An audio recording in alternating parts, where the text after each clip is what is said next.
Hi, my name is Julie-Fei-Fan Balzer, and today I'm going to show you how to use your ScanNCut to cut out fabric pieces to make a fabric mask based on a pattern that you found on the internet. There are tons and tons of free face mask patterns online. I've downloaded this one and printed it out, and it has a scale on it so that I can check with a ruler to make sure that it's sized correctly. If yours isn't sized correctly, you can adjust it once you've scanned it in. So I'm going to go ahead. I have my scanning mat here. This is a non-adhesive mat, so I simply lift up the cover, place the mask pattern in between, and then I'm going to load this into my ScanNCut.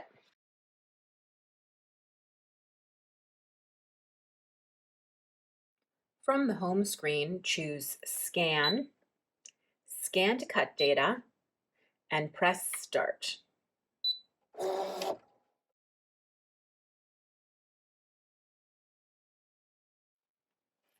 From the three scanning options, we want to choose the outline scan because we don't want any of the other information, the extraneous stuff here, or any of the information that's on the inside. So simply drag the arrows to be nice and tight right around that shape. And now you can see there's a lighter gray inside here where all the text is, so I know that that is not actually going to be part of my scan design. So I'm going to hit Preview. And I'm going to say OK. So now I can save it to my machine, wirelessly to the cloud, or to a USB thumb drive. I'm going to save it into my machine.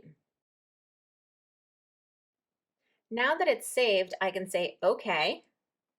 I can unload my mat.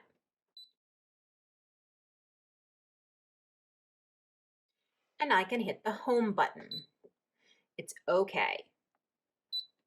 Once I'm at the home screen, I'm going to retrieve the file we just saved. So retrieve data. I saved it to the machine. It will be the last thing. So here it is. And you can see that it looks great. It's just the pattern that we need. So you're going to say, OK. Now we need two of them, right? Because we're supposed to sew this down the center. So I'm going to say Edit, Object Edit, 2. Now normally you would cut your fabric so that the right sides are together. But we're not going to do that here on the machine because you can only cut one layer of fabric at a time. So I need to flip or mirror image 1/2 of this. And you can see I've done it just like that. Now these don't quite fit the way that I want them to. So I'm going to go ahead and I'm going to let the machine fit them for me. This is the Arrange tool. So I'm going to choose it and I'm going to say, please arrange these pieces so they fit. And you can see they fit right there. So now I know that we can actually fit 2 of each of these. So I'm going to say Edit, Object Edit, and I want 2 of that direction, and I want 2 of this direction. Now I have 4. Once again, I'm going to go ahead and let the machine do the arranging for me so that it will fit. And you can see the machine is beautifully fit 4 pieces on here. So I can say OK, OK, please select, cut. Now I need to load my mat, but I have to make sure I'm using the right kind of mat first. These are high-tack adhesive fabric support sheets. And this is what is going to make fabric cutting easy for us. So I have the Brother Scraper tool, and I also have a mat which is used, but it is clean, and that's important. I've gone ahead and used a baby wipe to clean off any excess mess that's here. You may see stuff, but it's clean. What I'm going to do is I'm going to take one of these high-tack fabric support sheets, and you can see there's a little sticker on it. I guess it goes this way with instructions, which basically shows this side down.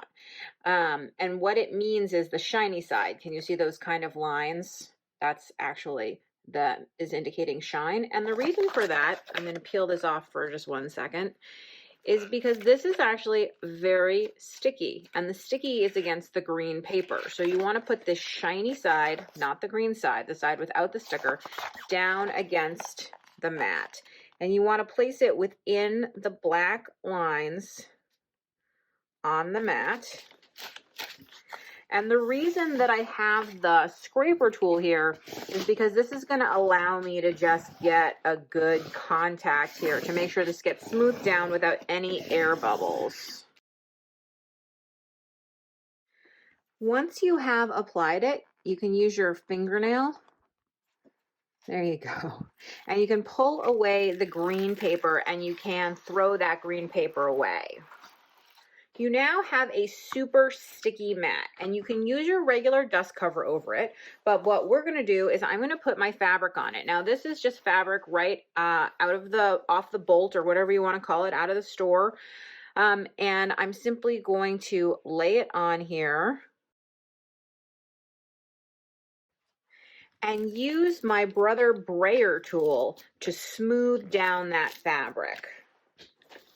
And one quick tip before we head to the machine, I will write down here, way out of the way of anything that's happening, or right maybe under the Brother logo, I will write the word fabric so that I remember that there's a high tack fabric support sheet on here, and this is a fabric dedicated mat now. So of course you want to wait until the ink is dry to put it into the machine, and you do not want to write anywhere where it could interfere with any of the registration remarks. That's why I put it right under the Brother logo. This is the thin fabric auto blade. It has this gold top. I'm going to go ahead and put it into my blade carriage with the Brother logo facing me, and this is because I'm cutting thin fabric and thin fabric only. It doesn't have stabilizer, it doesn't have fusible, it's just thin fabric. I'm going to load the mat into the machine and press start.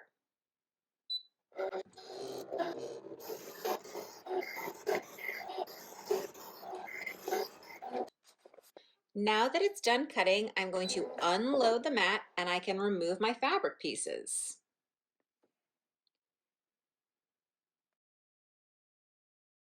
Now that I have my 4 pieces, I can easily put them right sides together and go ahead and stitch them. This process of scanning and cutting will work for virtually any pattern that you download from online. Thanks so much for watching. For more tips, tricks, and tutorials, be sure to visit my blog at balzerdesigns.typepad.com. Subscribe to my YouTube channel, and of course, don't forget about the ScanNCut website at ScanNCut.com.